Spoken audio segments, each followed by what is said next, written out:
हमारा दुर्भाग्य है यदि हम गुरु के शब्द पर न चल पावे। जैसे बाण अमोघ प्रभु का, ऐसे गुरुदेव के शब्द अमोघ। अगर शब्द पे चढ़ जाओ तो लक्ष्य पे पहुंचा दे। तुम्हारी चलने की ताकत नहीं है, गुरु के शब्द पर चढ़ के जाया जाता है। बात ध्यान रखो। जैसे हनुमान जी महाराज जब अवधपुरी से ऊपर से जा रहे थे द्रोणागिरी लिए, तो भरत जी महाराज तो राम वियोग में व्याकुल थे। सेवक ने सूचना की कि प्रभु ऐसा लग रहा है कोई निशाचर अवधपुरी को नष्ट करना चाहता है, क्योंकि ऊपर पहाड़ लेकर के इधर से, तो पता ही था कि राम रावण युद्ध हो रहा है। भरत जी तो कल सावधान हुए और एक बिना फण का बाण संधान करके मारा कि शत्रु पक्ष घायल होकर आए और पहाड़ को रोक लिया जाए। दोनों काम एक साथ। जब कभी वीरता की बात आती थी तो हनुमान जी से भरत जी की सराहना करते थे, तो हनुमान जी को लगता था भरत जी कैसे वीर है। तो आज देखा कि हनुमान जी को भी और द्रोणागिरी को भी, अगर द्रोणागिरी नीचे आ जाता तो अवधपुरी चकनाचूर हो जाती। द्रोणागिरी को रोक लिया और हनुमान जी मूर्छावस्था में जब राम राम राम, तो उनको लगा तो बड़ा अनर्थ हो गया, भगवान की दास का अपराध बन गया। अगर मैं मन वचन कर्म से भगवान राम का दास हो तो इनको शुद्धि हो जाए, होश आ जाए, पीड़ा नष्ट हो जाए। भरत जी को कितना प्रेम है, जब सिया राम बोलते तो वातावरण भगवत स्वरूप हो जाता। हनुमान जी के नजदीक गए, दुल्हा कर रहे राम राम राम राम हनुमान जी से, तो उनका वत्स बहुत बड़ा अपराध हो गया। तुमका नहीं, आज मेरा सौभाग्य है कि मैं देखने को पाया, जैसा हमारे प्रभु कहते थे कि भरत जैसा बल, तो आज मैंने देखा। पर प्रभु मुझे आदेश कीजिए, इस समय मुझे उपस्थित होना अनिवार्य है। तो बोले तुम्हारी चोट लग गई है, मेरे बाण पर चलो, मैं द्रोणागिरी सहित तुम्हें अभी एक क्षण में रामादल पहुंचाता हूं। तो एक बार तो विचार आया, मोरे बाहर चली किन बाना, मेरा वजन और द्रोणागिरी का। प्रभु का नहीं नहीं, राम भ्राता है, ऐसा कर सकते हैं। तो उनका प्रभु आपका आशीर्वाद ही काफी, आपकी आज्ञा दीजिए। तो जैसे भरत जी कह रहे थे बाण पर अभी मैं आपको और द्रोणागिरी को एक क्षण में पहुंचा देता हूं रामादल। सत्य मानना, गुरु के वचन शब्द जो है वो ऐसे बाण है जिन पे बैठ जाओ तो माया से क्षण में पार कर दें, पर वो देहाभिमानी नहीं स्वीकार कर पाता है। बाधे हो तो कुम्हार को कूकर, खाली हृदय गुरु रीति न मानत, काचे धर्म में इनके सुनो छंद, धर्म ही धर्म मरम न जानत। और नाना तरंग करत चिन्ह ही चिन्ह, रोवत रेट न लार संभारत। और प्रेमी जनों के बीच में बैठे तो सोच रहे कुछ और बात, कोई दुख का चैप्टर, और थोड़ा आंसू, थोड़ा दक्षिण प्रेम जनाई कहन तो जो मेरी सी रीत का है नानुसारत। अब प्रेमी जन तो भावुक होते हैं, बड़े बड़ी कृपा है आप पे, आप श्री जी के लिए अश्रु प्रवाह किए, श्री जी के लिए आप दक्षिण प्रेम जनाए। पकड़ गए कि प्रेम नहीं है। क्यों? प्रेमी कभी स्वीकार ही नहीं करता अपने साधना को, अपने प्रेम को। दक्षिण प्रेम जलाई कांत जो मेरी सी रीत का है नानुसार। रसिक समझ गए कि ये इसका आंसू प्रियालाल के लिए नहीं थे, ये तो केवल प्रेम प्रदर्शित करने वाला था। अब वो जब उदास हो गए रसिक जन, देखो उदासीनता आई, तो दक्षिण झगड़े रिसाई का हम तो जो मेरी बराबर हो रहा, और झगड़ने लगे कि मुझे प्रेमी कहो। ऐसे है ये काचे धर्म में इनके सुनो छंद, धर्म ही धर्म मरम न जानत। और गुरुजनों से, रसिक जनों से, मेरो सो प्रेम मेरो सो कीर्तन, मेरी सी रीत काहे नानुसारत। हम कीर्तन कर देना, ये अहंकारी की भाषा, और मेरो सो गान मेरो सो बजाई वो, ऐसा भी होता है। मेरो सुकृत सबे जो विशारद। एक बार चांस दीजिए, फिर आप देखेंगे। जब चांस दिया ना तो देखा कि शून्य के नीचे माइनस पे आ गए। अहंकारी श्री जी के आगे नहीं गा सकता, ध्यान रखना। और जिनको देखा रो करके ऐसे रंग जमा दिए। जिनको था कि मैं कुछ नहीं, रो रहा है श्री जी के चरणों में, तो रंग जम गया। और जिनको था कि हां कुछ नहीं, बोले मेरो सो प्रेम मेरो सो कीर्त। बात करने से पता चलता है कि साधक रसिक है या अहंकार का रसिक है, श्री जी का रसिक है या अहंकार का रसिक। वैसे प्रायः अहंकार का ही होता है। कोई बिरला जो कहे हरिवंश रस बिरलो समझना। यहां तो ऑपरेशन थिएटर है, यहां तो तुम्हें इत्र लगा के नहीं भेजा जाएगा, यहां तो ऑपरेशन करके भेजा जाएगा। अगर ऑपरेशन नहीं हुआ तो फिर कहां जाओगे? रसिकों की सभा में तो ऑपरेशन होता है। मेरो सो प्रेम मेरो सो कीर्तन, मेरी सी रीत का है अनुसारत। और मेरो सो गान मेरो सो बजाई वो, ऐसा भी है। बहुत प्रकार से हमने देखा है। अहम का नहीं, कीन हो इसका बहु अभिमाना, सुख हो वंचा कृपा निधाना। भगवान के दरबार में, श्री जी के दरबार में, यही दरबार दीन को आदर रीति सदा चली आई। अब छानी मर्याद गुरुन सो बोलत, कंचन कांच बराबर मानत। ये जो कच्चे धर्मी होते हैं, गुरुजनों से ऐसे बात करते हैं मर्यादा छोड़ करके, ये कांच और हीरे को बराबर समझते हैं। ऐसा होता है। कांचे धर्मी ना, और तो पूरा और डाल दिए, और अच्छा है, तुम कैसे हो? कांचे धर्मीन के सुनो छंद, धर्म ही धर्म मरम। जब गुरुजन हंसकर बात करें तो तुम बहुत गंभीर हो जाओ। आज कृपा की वर्षा हो रही, जवाब देना नहीं उचित है, पान करना उचित। उनकी उस कृपा का पान करो। जब गुरुजनों से कभी बात करने का अवसर हो तो ऐसे बात करना चाहिए, कहीं हमारे मुख से कोई थूक की छींट उनके ऊपर न चले, ऐसे बात करनी चाहिए। बहुत सावधानी से गुरुजनों का सेवन किया जाता है, तो गुरुजनों में ही लाडली जो दिखाई देने लगती है। हम गुरुजनों को बहुत संत मानते हैं, इसके आगे हमारी दृष्टि है, और उसमें भी कुछ प्रश्नवाचक चिन्ह रख के संत मानते हैं। अगर हमको ये साक्षात भाव आ जाए कि मेरी लाडली जो मेरे गुरुदेव के रूप में है, तो निश्चित समझो कुछ ही दिनों में आपका परिवर्तन बहुत जोर से हो जाए। इसलिए कहा गया गुरु ब्रह्मा गुरु विष्णु गुरुदेव महेश्वरा गुरु साक्षात परब्रह्म तस्मै श्री गुरुवे नमः। पर ऐसा केवल बोला जाता है, श्लोक में भाव किसी के बिरले होते कि मेरे परब्रह्म परमात्मा साक्षात गुरुदेव जी, मेरी लाडली गुरुदेव जी। तो बोले देखे जो देखे भले जो भले, तुम आपन और पर आयो न जानत, हाँ जो सदारस रीति बखानत, मेरी बराबर ठागन मानत। बोले देखे जो देखे भले जो भले, तुम आपनो और पर आयो न जानत। अभी कपड़ा केवल कल बदला है, कुछ ज्ञान नहीं है। महापुरुषों की सभा में आसन दिया जाता है, चौड़े में आके बैठ जाते हैं, ऐसा नहीं होना चाहिए। गुरुजनों की, बड़े जनों की जहां आसन मिलता है, उस आसन को माथा रखकर प्रणाम करके समेट कर बैठा जाता है, उसे समेट कर रख दिया, हाथ जोड़कर बैठ गए। इस परीक्षा होती है कि आप कितने योग्य उपासक हैं। वयोवृद्ध और सिद्धों की बात जाने दो, लेकिन साधक को चाहिए कि अगर सभा में गुरुजनों की या पूज्य जनों की सभा में आसन मिले तो आसन पे नहीं बैठना चाहिए, तत्काल उस आसन को प्रणाम करके समेट कर रखा जाए और जमीन पे बैठा जाए, या अन्य उस आसन विशेष जो आसन दिया गया उस पे नहीं, उसका कोना पकड़कर धीरे से हटा के फिर ऐसे। ये महापुरुष जन इसको देखते हैं, इसे बड़ी प्रवीणता से देखते हैं। जिस समय मनु शत्रुपा और देहूति जी पधारी करदम जी के यहां भगवान के आदेश से ब्याह के लिए 3 आसन बिछाए। सम्राट को अर्घ देना यह अनिवार्य होता है, चाहे जितना बड़ा कोई ऋषि हो, क्योंकि भगवान का स्वरूप माना जाता है। तो उन्होंने पुनः अर्घ दिया करदम जी को। जब मनु जी को अर्घ दिया तो उन्होंने करदम जी को भी अर्घ दिया। परस्पर प्रणाम हुआ और आसन को स्पर्श करके फिर आसन पर बैठ गए महाराज मनु। शत्रुपा जी ने महाराज मनु जी का अनुकरण किया, लेकिन देहूति जी ने माथा रखा आसन पर और समेट करके आगे रखकर भूमि पर बैठ गए, क्योंकि पति के द्वारा दिया हुआ, प्रीतम के द्वारा दिया हुआ और स्वामी के द्वारा दिया हुआ आसन, उसे सम्मान करना चाहिए, ना कि उसमें प्रथम है ना मिलन। ऐसे ही शिष्य का होता है। गुरुजनों के यहां या पूज्य जनों के यहां अगर हम जाएं और हमें आसन मिल रहा है तो हमें प्रणाम करके आसन को समेट के रख देना चाहिए। नहीं बैठे, हम तो आपके चरण रज में बैठने का लाभ लेने आए हैं, हमारा अधिकार आसनों पर बैठने का नहीं, ऐसा दैन्य भाव से। तो बोले कैसे दो पाओ तिहारे हृदय को, आन द्वार के मोही न जानत। सेवक जी महाराज कहते हैं तुम हमारे हृदय की बात को कैसे समझ पाओगे? तुम अभी आन द्वार में हो, कच्चे धर्मी हो, कहीं मान प्रिय है, कहीं संसारिक धन का लाभ प्रिय है, कहीं भोगों का लाभ प्रिय है। हमारे द्वार में खड़े हो तो तुम्हें समझ में आएगा कि रसिक किसे कहते हैं। जहां किंचन मात्र सुख वासना नहीं, केवल श्यामा श्याम का अनुराग। आन द्वार के मोहि न जानत, काचे धर्म इनकी सुनो छंद, धर्म में धर्म मरम न जानत। और तरंग सुनो अति मीठी, सखीन के नाम परस्पर बोले। ये सब मना किया गया, वाणी जी है, बहुत बड़े महापुरुष बोल रहे हैं। ये वृंदावन नित्य विहार रस है, इसमें सब ना करे तो रस प्राप्ति हो जाए। और तरंग सुनो अति मीठी, सखीन के नाम परस्पर बोलत। लाल गाल, पलके भी लाल। अरे यहां लाली मेरे लाल की, जित देखूं तित लाल, जिधर देखे मेरा प्रीतम। ये श्रृंगार है अपने हृदय का। और लाली देखन मैं चली तो मैं भी हो गई लाल अंदर से, प्रिया प्रीतम है। ये गाल लाल करने से लाल जी थोड़ी मोहित हो जाएंगे, फिर क्या होता है ये भी दर्शन किए हैं। और तच्छिन केस गहंत जो मुष्टिहन, साकत शुद्ध बचावत डोलत, ये चलता है। 100 वाला नोट तूने क्यों दिया? बोले हमारी तो दिया था, एकांत में चल रहे हैं घूसे। ये सखी सहचरी की उपासना नहीं भाई, यहां मोक्ष सुख का भी त्यागी है, इसलिए बाहरी बोले अपनी सहचरी भाव को। तो सहचरी शरीर है क्या? अरे बनिता पुरुष भाव मिट जाए, सेवे ललिता आदि के भाई, ये परम हंसों का रस है। ऊपर से चुनरी और चोली पहनने से सहचरी नहीं हो जाता। स्थूल सूक्ष्म कारण तीनों शरीरों का त्यागी सच्चिदानंद भाव का सहचरी भाव है। कह रहे बनिता पुरुष भाव मिट जाए, बनिता कहते स्त्री शरीर, पुरुष कहते पुरुष शरीर, दोनों का शरीर भाव मिट जाए। 5 भूले देश सुधी, एक मच्छर काट रहा है तो उसको तो भूल नहीं पा रहे।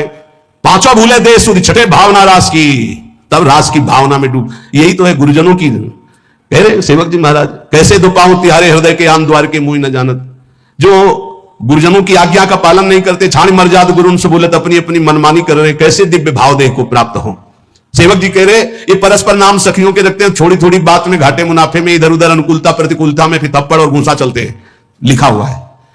और सेवा का एक हमारा ग्रंथ है सेवा विचारम, उसमें लिखा हुआ है कि ऐसा भाव प्रकट में करके अपराध न करे। अपराध किस बात का? मजाक मत बनाओ, इसको मजाक मत बनाओ। ये मजाक नहीं, ये सच्चिदानंद रस है। श्री कृष्ण के लिए जो अर्पण करने की बात हो, मीरा जी से सीखो। मीरा जी से बड़ा कोई गोपी नहीं है, ध्यान रखना। मीरा जी की जरा जीवन चरित्र को पढ़ के देखो, रत्नावती के जीवन चरित्र को पढ़ के देखो, भागमती की, यमुना बाई, करमेती बाई, करमठी बाई। ये नौटंकी नाटक मत करो। एक से एक महान महिमामयी हमारी श्री कृष्ण प्रेमी हुई है, उनके जीवन चरित्रों को पढ़ के देखो। ये बाहरी नाटक मत करो। तच्छिन केस गांत मुष्टिहनि साकत शुद्ध बचावत डोलत। तच्छिन बोले तू प्रेत तू राक्षस, पहले बोली ललिता विशाखा सखियों के नाम, फिर चले घूसे और फिर आ गए अपने स्वरूप में। वो बोले प्रेत तो बोले तू राक्षस, और फिर परस्पर जाति प्रमाणित, फिर जाति की गालियां सुनी तू सारी, ऐसा तू नीच। कहां गए तुम्हारा भाव? बोले काचे धर्म इनके सुनो छंद, धर्म धर्म मरम न जानत। कभी संग मत करना, ऐसा प्रार्थना है सच्ची। मान लीजिए इस समय इस रस में इतनी ऊंचाई पर सब महापुरुषों को प्रणाम है, लेकिन जो गुरुदेव की ऊंचाई, शांत भाव, दास्य भाव, शक्य भाव, वात्सल्य भाव, गोपी भाव, सहचरी भाव की जिस ऊंचाई पर गुरुदेव भगवान है, ऐसे बिरले कोई महापुरुष होते, बिरले महापुरुष होते। ये हमारा सौभाग्य है कि मुझे लाडली जी ने ये गर्व करने के लिए दिया कि मेरे गुरुदेव ऐसे, मेरी स्वामिनी ऐसी है। सेवक जी महाराज कह रहे ऐसे मार्ग से भ्रमित होकर कोई मनमानी आचरण ना करे, नहीं तो रस की प्राप्ति नहीं होती। बोले भूल करके कभी ऐसा संग नहीं, और ऐसा कभी बोले परमहंसों का एकांतिक रस है। जान्यो धर्म देखी रस रीति जो निष्ठुर बोलत बदन प्रकाशित। बोले ये जो कच्चे धर्मी लोग होते हैं, ये बहुत कड़वा बोलने वाले होते हैं। इनका नाक में गुस्सा रहता है, कच्चे धर्मियों के। निष्ठुरता पूर्वक हृदय में चुभ जाए ऐसे वचन बोलते हैं। सेवक जी कहते हैं इस प्रकार के आचरण करने वाले कच्चे धर्मियों का कभी संग नहीं करना चाहिए, नहीं तो ऐसे न वैसे रहे मजरेडो पाछलियों जो करी निर्वासित। मजरेडो बहुत ज्यादा होते हैं। मजरेडो समझते हो? ना गृहस्थ के, ना विरक्त के, न संसार के, न प्रभु के, बीच में डोलते हैं, ऐसे बहुत होते हैं। ऐसे न वैसे रहे मजरेडो पाछलियों जो करी निर्वासित।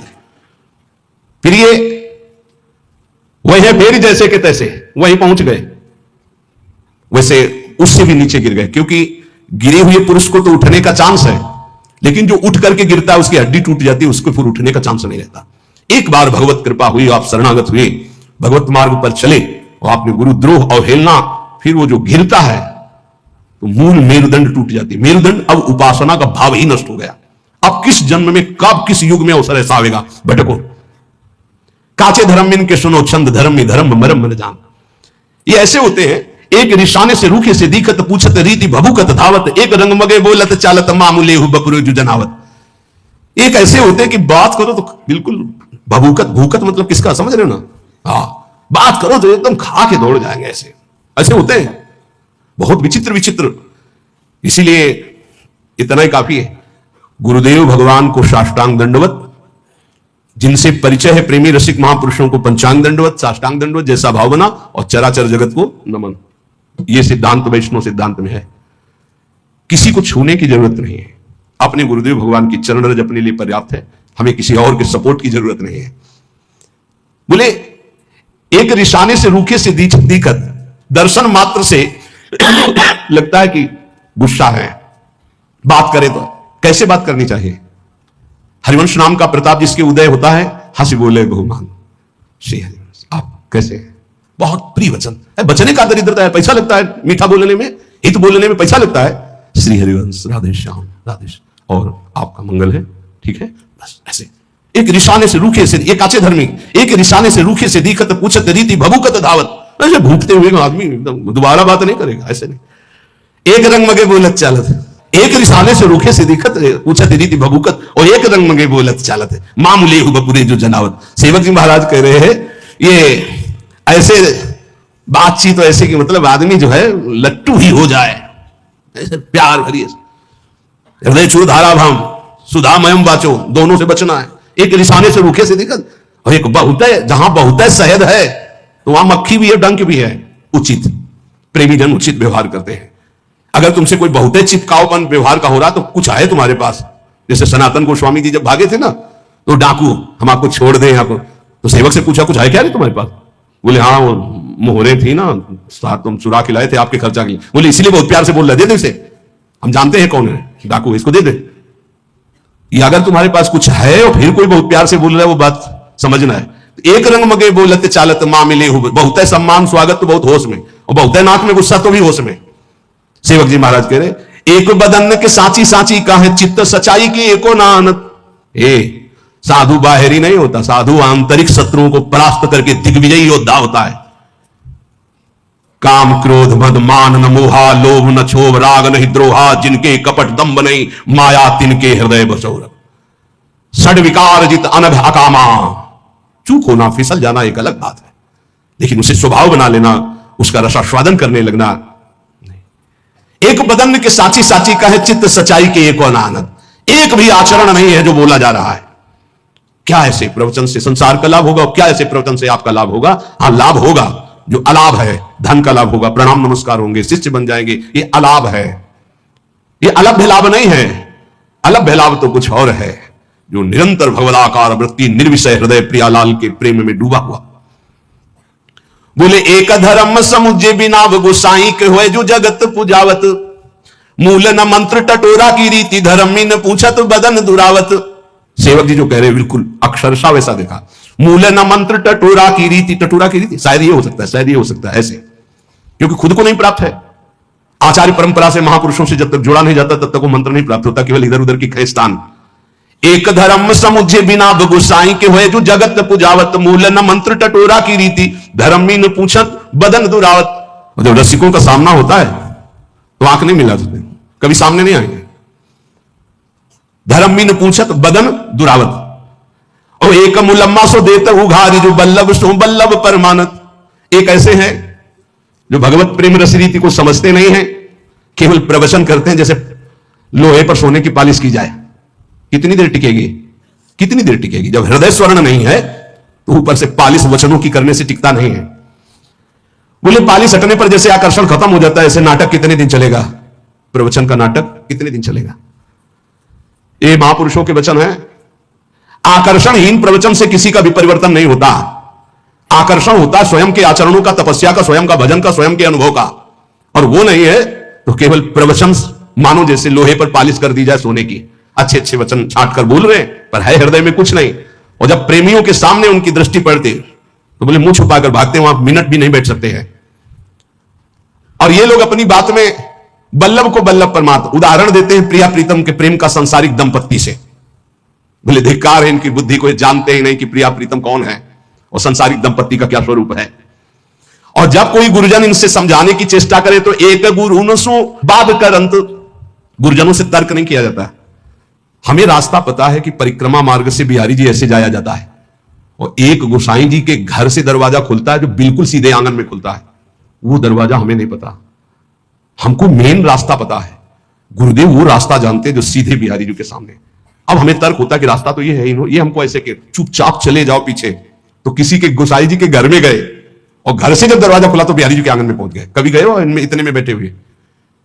वो पर्सनल है, हमको ले गए क्योंकि हम भिक्षा मांगने जाते थे तो कहा था बाबा मंगला होती है एक बार बिहारी जी की, तब कहा था कि भीड़ में मत खड़े होना, हमारे घर आ जाना। जो ही गए ऐसे घर में घुसे, ऐसे दरवाजा खोला, सीधे आंगन में पहुंचे और बिहारी जी की तरफ। गजब है, पर्सनल का मतलब क्या है? इसीलिए एक गुरु न सो बाध करंत, जो ये बात बहुत बैठालनी हृदय में कि गुरुदेव के शब्द पर प्रश्न नहीं आना चाहिए। ये ज्यादा बुद्धिमानी करना गिरने का लक्षण होता है। गुरु के शब्दों पर ज्यादा बुद्धिमानी ना करे, वो जैसे बोले वैसे ही पकड़ ले चुपचाप। एक गुरु न सो बाध करंत जो पंडित मानी हो जी भाई ऐठत। गुरुदेव ने कहा ऐसे चलना है, नहीं तो वो शास्त्र में तो ऐसे, तुम शास्त्र के शब्द का साक्षात्कार क्यों? वो साक्षात्कार करके बोल रहे हैं। शास्त्र ऐसे आज्ञा करते हैं कि उत्तर की तरफ जाना है और ठीक 10 कदम के बाद दक्षिण की तरफ मुड़ करके पश्चिम जाना है। अब आपको क्या पता? अगर चला नहीं है तो केवल उत्तर की ओर चलते जाओ, लक्ष्य नहीं मिलेगा। ये अनुभूत महापुरुषों से ही पता चलता है। तभी है चाहे शिविरंच सम होई गुरुबिन भौनि। तो कच्चे धर्मी क्या होते हैं? गुरुजनों से तर्क वितर्क करने लगते हैं, अपने को ज्ञानी, अपने को पंडित मान। और फिर इनकी हालत क्या होती? एक दरब की जोर बरब बट आसन चाप सभा मति बैठत। रुपया इकट्ठा करते हैं, उसके बल पर गुरुजनों के सामने महंगा आसन बिछा करके फिर ऐसे कभी कभी ऐसे देखने को मिलता है। अरे गुरुजनों के सामने आसन, सिर भर जाऊं चितस मोरा, सबसे सेवक धर्म कठोरा। और एक जो फेरी रीति उपदेशत एक बड़े हुए ना बात प्रमाणत। अपने नए चेला बनाना शुरू कर दिए, गुरुदेव अलग हो, चेला बनना शुरू हो गया और रीति उपदेशित करते हैं, पर उनको खुद पता नहीं कि गुरुदेव की कृपा के बिना रस रीति का जागरण ही नहीं होता। ऐसे काचे धर्मी होती है। सेवक जी कहते हैं मनमानी आचरण करने वालों को कभी श्यामाजू प्रसन्न नहीं होती, कभी नहीं मिलती। एक धर्मी अनन्य कहा है बड़ाई को न्यारी है बाजी सी मानत। एक ऐसे धर्मी है कि प्रिया प्रीतम के प्रेम की बात छोड़ करके अपनी बड़ाई के लिए सारा प्रयास करने लगते हैं। और के बाप सो बाप कहंत द्रव्य के काज धर्म में ही छाणत। और के बाप को बाप कहं सो द्रव्य के काज धर्म, अपने धर्म में टिके रहो। हमारे माई श्यामाजू को राज बोलत बोल बटाऊ से लागत हुए गुरु मानी न बात प्रमाणत। जब रसिक जन इनको उपदेश करते हैं तो ऐसे लगते हैं जैसे रास्ते में चलते लोग बात करते हैं। ये अपने को गुरु मानने वाले अहंकारी जीव कभी सच्चे रसिकों की शरण होकर अपने अहंकार का नाश नहीं कराते। सेवक जी कहते हैं परखे सुनो सुजान जहां कछु और कचाई, भक्त कहे प्रसन्न नतरुता कहे बुरबाई। बोले ये कच्चाई का लक्षण है कि बड़े भजनानंदी हैं तो प्रसन्न, अगर कहते दम्भी है तो नाराज हो जाएंगे। नहीं, जब कोई कहे दम्भी है पाखंडी है तब अंदर प्रसन्नता होनी चाहिए। सुनकर सही पकड़ा। हे स्वामिनी जी देख लो, ये भी कह रहे हैं हम भी कह रहे हैं, हम पर कृपा करो। आचार्य कह रहे हैं अपने को कहा हम तो चा परमदमा, तो कह रहे परखे सुनो सुजान जहां कछु और, जहां कच्चाई होती है तो आप बड़ाई सुनकर छाती ठंडी होती है और बुराई सुनकर के गुस्सा आती है। दिए सराहे सुख रहे दुख में दिन राती। अगर इनको देव भेंट देव बड़ाई देव प्रणाम करो तो सुखी, और नहीं तो रात दिन जलते रहते हैं। खावे को जो सजाती खर्च को होती भी जाती। ये ऐसे है कि जहां व्यवस्था की बात आई तो बोले हम तुम तो गुरु भाई हैं एक ही रस के, और जब सेवा का अवसर आया तो विजाती बन गए। तो हे उपासक, ऐसे अनन्य धर्म में दीक्षित होकर प्रिया प्रीतम होकर इन कचाइयों को छोड़ो। लय उपदेश कहा अनन्य अनाय अनर्पित जाय गटकत, आस करें विषयन के आगे जो देखे में जोरत हाथ लटकत। दीक्षा ले ली, बिना अर्पित किए बिना भोग लगाए जल और भोजन पा रहे, दुर्गति पक्की। पानी भी मत पियो बिना राधा वल्लभ लाल की जय बोले। भोग भी अगर है तो 1 मिनट रुको, राधा वल्लभ सिंह हरिवंश राधा वल्लभ सिंह हरिवंश राधा वल्लभ सिंह हे राधा वल्लभ लाल पाओ। अगर ऐसी जगह भोग नहीं लगा सकते पाओ जय राधा वल्लभ लाल की, नाम लो जय जयकार बोलो फिर पाओ। ले उपदेश का है अनन्य अनाय अनर्पित जाय गटकत। उपदेश ले लिए, अनन्य कहलाए, न स्नान से मतलब है न भोग समर्पित से मतलब है। बस वो बेडटी उठते ही अरे अजर अमर हो जाओगे। सेवक जी कह रहे हैं लय उपदेश कहा है अनन्य अनाय अनर्पित। अगर श्री जी को अर्पित करके जल, श्री जी को अर्पित करके भोजन, तो ये देश ऐसा है, ये भेष ऐसा है, भगवत मार्ग ऐसा है कि कोई भी प्रारब्ध तुम्हें परास्त नहीं कर सकता। बड़े से बड़ा प्रारब्ध भयभीत हो जाएगा, पक्का मानिएगा, भयभीत हो जाएगा।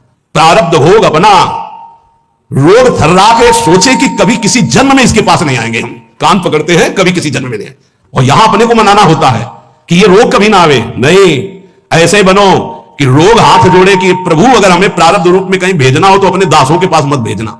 नहीं, हमारी कान ही नहीं मानते, कभी नहीं। ये हम आपको प्रार्थना इसलिए कर रहे हैं कि शरीरम व्याधि मंदिरम, कोई भी रोग आ सकता है। इतने नाम जापक बनो और बिना प्रभु को अर्पित किए कुछ खाओगे नहीं तो तुम्हारे अंदर रोग का प्रभाव परास्त नहीं कर पाएगा। गांठ बांध लो, एक बूंद भी पानी बिना अर्पित किए ना जाए तो वो शरीर में जो दिव्यता आएगी वो, इसको इस रहस्य को समझो। आस करें विषयन के आगे जो देखे में जोरत हाथ लटकत। सेवक जी कह रहे हैं कभी भी श्री जी के कहला के विषयी पुरुषों के आगे हाथ मत पसारना। कीर्ति के आयु कीर्ति सो जीवन काहे विनाशत काज हटकत। अरे कितना जीवन रह गया है, कोई 30 का है, कोई 40 का है, कोई 50 का है। एक कल्पायु तो है नहीं, बहुत बहुत 100 और 80, और 100 और 80 में आधी से ज्यादा तो बर्बादी हो जाती है। कुछ सोने में कुछ खेलने में बच्चापन की, जो बची बीच की उसमें काम करो तो लोग की आंधी आती है। अब बची कितनी, इसलिए होश में राधा वल्लभ श्री हरिवंश जो खाओ पियो श्री जी को अर्पित करके खूब नाम जप करो। किंचन मात्र अहंकार मत करो, रसिकों का संग करो, जीवन